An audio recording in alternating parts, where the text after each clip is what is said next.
मी अनिल परब यांना उत्तर द्यायलाच इथे उभी आहे. बरं झालं आलात सभागृहात. घाबरत नाही, वाटच बघत होते तुमची. ज्या पद्धतीने या ठिकाणी माझ्या सहकारी ज्या आहेत, कॉमस्कोर नुसार आता isakal.com आहे देशातील नंबर 1 ची मराठी न्यूज वेबसाईट. प्रत्येक अपडेटसाठी isakal.com ला नक्की भेट द्या. मनीषाताई कायंदे यांनी एक विषय घेतला, तो होता दिशा सालियनचा. दिशा सालियनच्या वडिलांनी, दस्तूर खुद्द तिच्या वडिलांनी त्या ठिकाणी रीट पिटिशन दाखल करायचंय. त्यांच्या डोक्यामध्ये काही प्रश्न आहेत आणि त्याच्यावरती चर्चा चालू होती. मी काय म्हटलं, प्रत्येकाने आपापले मुद्दे मांडले. मी काय म्हटलं, SIT स्थापन केलेली आहे, त्याचा रिपोर्ट काय आहे तो लोकांसमोर यायला हवा. जे खरं आहे ते जनतेसमोर आलं पाहिजे. दूध का दूध आणि पाणी का पाणी व्हायला पाहिजे. ही मी माझी भूमिका मांडली, माझ्या इतर सहकाऱ्यांनी मांडली. त्याच्यावरती संजय राठोडचा विषय घेण्यात आला की संजय राठोडवरती चित्रा वाघ यांनी काय केलं होतं. अरे मी केलं जे मला करायचं होतं, जे मला दिसलं, जे पुरावे आले त्याच्यावरती लढले मी. तुम्ही तर तोंड शिवून बसला होतात. तुम्ही घातलं होतं शेपूट. मला बोलू द्या पूर्ण. आणि मला विचारता ते कसे काय मंत्रिमंडळात आले. हिम्मत आहे का अनिल परब तुमच्या उद्धव ठाकरेंना विचारायची? त्यांनी क्लीन चिट दिली त्यांना. अहो क्लीन चिट दिली त्यांना. हे फार हुशार आहेत सभापती महोदय. हे अनिल परब फार हुशार आहेत, फार मोठे विधिज्ञ आहेत. हे त्यांच्या आजूबाजूच्या लोकांनी, मी आल्यापासून मी ऐकते, मी तर नवीन आहे. त्यांच्या हुशारी मी तर काय कधी बघितली नाही बाहेर. इथे काय करत असतील. मला फक्त इतकं म्हणायचंय की आज संजय राठोड मंत्रिमंडळात आहे. ते का मंत्रिमंडळात आहे याचं उत्तर तत्कालीन मुख्यमंत्री एकनाथराव शिंदेंनी दिलं. कोपऱ्या कापऱ्यात नाही दिलं अनिल परब, मीडिया समोर दिलं. तुम्ही ऐकलं नाही का? मग का नाही उत्तर दिलं? सोयीप्रमाणे आपलं तोंड गप करायचं आणि महिलांवरती दादागिरी करायची. मला उत्तर द्यायचंय तुम्हाला. हिम्मत असेल ना, जा त्या उद्धव ठाकरेंना विचारा का क्लीन चिट दिली. जर क्लीन चिट दिली नसती तर बोलू द्या मला, बोलू द्या. अरे आमच्याबद्दल बोलता, आमच्याबद्दल बोलता, आमच्याबद्दल बोलता तेव्हा कुठे जातो शांतपणा? मला सांगायचंय सभापती महोदय, या लोकांमध्ये हिम्मत आहे का? त्यांनी उद्धव ठाकरेंना विचारावं. त्यांनी उद्धव ठाकरेंना विचारावं की संजय राठोड या क्लीन चिट कुठल्या मुद्द्यावर दिली याचं उत्तर यांनी दिलं पाहिजे. अरे मी तर माझी लढाई लढले, मी माझी लढाई लढले आणि लढणार. अनिल परब, हिम्मत आहे तुमच्यामध्ये? हिम्मत आहे का तुमच्यामध्ये? सभापती महोदय, मला विचारायचंय, यांच्यात हिम्मत आहे का? यांनी यांच्या नेत्याला विचारावं. मला माझं नाव घेऊन इथं बोलण्यात आलंय आणि म्हणून मी त्यांना उत्तर देतेय. माझा प्रश्न अनिल परबांना आहे. त्यांनी माझं नाव घेतलं ना, म्हणून मला त्यांना विचारायचंय. तुम्ही असाल मोठे वकील आणि फार मोठे पोपट पंडित. माझी जी भूमिका आहे, 2 वर्ष जे मी सहन केलंय, माझ्या परिवाराने सहन केलंय ना, ते बघायला तुम्ही नव्हता आलात. एखाद्या विषयासाठी जेव्हा एखादी बाई लढते, पाय खेचायला 100 लोक असतात आणि तुमच्यासारखे तर आहेतच.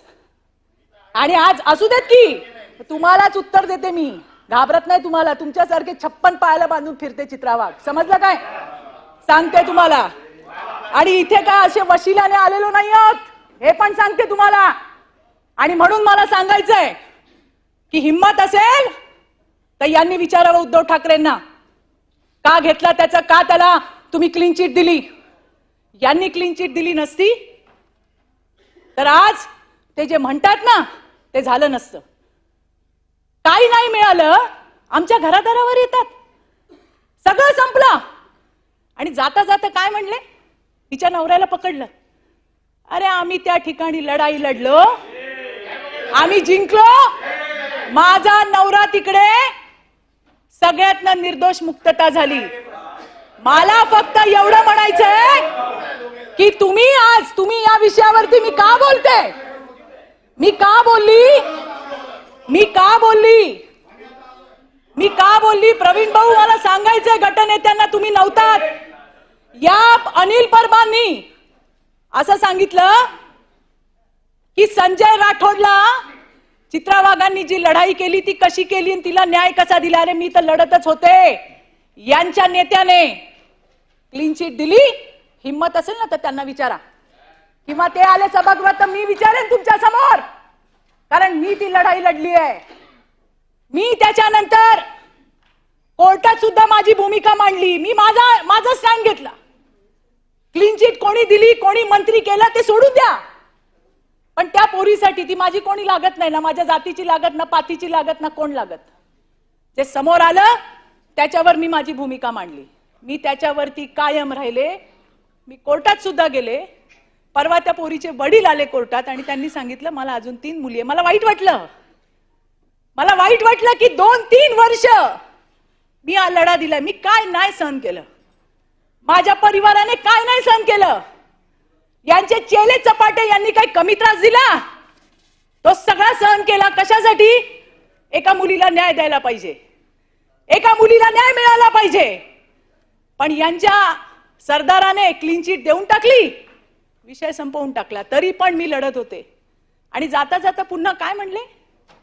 सगळं संपलं आणि प्रसादजी माझ्या नवऱ्यावर आले. कारण जेव्हा काही राहत नाही त्यावेळेला बाईच्या घरावरती, तिच्या बाकीच्या गोष्टींवरती बोललं जातं. तेच यांनी पण केलं. हे काय सांगतात? आणि यांचा महिलांचा आदर काल बघितला मी. एक महिला एस्ट्रॉनॉट आली आहे पृथ्वीवर, अभिनंदनाचा प्रस्ताव चालू आहे. यांनी किती चांगलं स्वागत केलं सगळ्यांनी बघितलं. याच मनीषाताई पीसीपीएनडीटी सारखा महत्वाचा स्त्री भ्रूण हत्येचा प्रस्ताव मांडत होत्या. यांनी काय भूमिका घेतली बघितलं आम्ही. आणि म्हणून मला सांगायचंय, मी याचसाठी या ठिकाणी उभी राहिली आहे की आम्हाला हलक्यात घेऊ नका. आम्ही जर बोलायला लागलो तर तिकडच्या खुर्च्या खाली होतील. हे जबाबदारीने सांगते मी तुम्हाला परबजी. हलक्यात घेऊ नका आम्हाला. आणि मला तुम्हाला हेच सांगायचंय की जे झालं ते मी लढलो. अरे आम्ही फक्त एसआयटीचा रिपोर्ट बाहेर मागितलं. एसआयटीचा रिपोर्ट बाहेर येऊ द्या म्हणून बोललो तर यांची ही हालत झाली. आणि जेव्हा रिपोर्ट बाहेर येईल त्यावेळेला काय होईल? आणि म्हणून मला सांगायचंय, मीच नाही कुठल्याही महिलेच्या इथे 3-4 आहोत आम्ही, काही फार नाही आहोत. बोलायचं ना, मुद्द्यांवरती बोला. आमच्या घरांवर काय येत आहे? आमचा नवरा काय करतो, आमचा पोरगा काय करतो, आमची पोरगी काय, तुम्हाला काय करायचंय? जे आमच्यावरती झालंय ते आम्ही लढलोय. पाहिजे तर जजमेंटची कॉपी आणून देते. तुम्ही तर फार मोठे पंडित आहात. देते आमच्या भाऊकडे, भाऊ देईल तुम्हाला आणून. आणि म्हणून नाही तर मीच घेऊन येईन तुमच्या ऑफिसला आणि बघा कुठे माझा नवरा मिळतोय का त्याच्यामध्ये. आणि म्हणून मला सांगायचंय, बोलायचं मुद्द्यांवरती बोला. आणि माझा साधा प्रश्न आहे, जो प्रश्न तुम्ही संजय राठोडचा काढलात, उद्धव ठाकरेंना विचारायची हिम्मत ठेवा. मला घेऊन चला, मी येते. नाही तर ते येतील तेव्हा मी येते विचारायला. का केली क्लीन चिट? मी तर सगळ्या पत्रकारांना विचारते. मी दिसली का लोकांना संजय राठोड आठवतो. मी त्यांना म्हणते, बाबा कोण दिली क्लीन चिट? त्यांना विचारा कधीतरी. ते म्हणे ते येतच नाहीत. म्हटलं ते येत नाही तर तुम्ही त्यांच्या घरी जा. आता ते येत नाहीत, ते भेटत नाहीत, ते बोलत नाहीत, म्हणून काय आम्हाला तुम्ही घालणार? आणि म्हणून मला सांगायचं सभापती महोदय, माझं नाव घेतलं म्हणून मी या ठिकाणी बोलायला उभी राहिली. नाहीतर त्या अनिल परबांचा माझा काडीचा संबंध नाही, लांबचा संबंध नाही. हे मला या ठिकाणी मांडायचं होतं. धन्यवाद सभापती महोदय. देश विदेशातील प्रत्येक घडामोडींचे लाईव्ह अपडेट मिळवण्यासाठी आता साम टीव्हीच्या सर्व सोशल मीडिया प्लॅटफॉर्मला लाईक, फॉलो आणि सबस्क्राईब करा. तसंच सर्व नोटिफिकेशनसाठी बेल आयकॉन प्रेस करायला विसरू नका.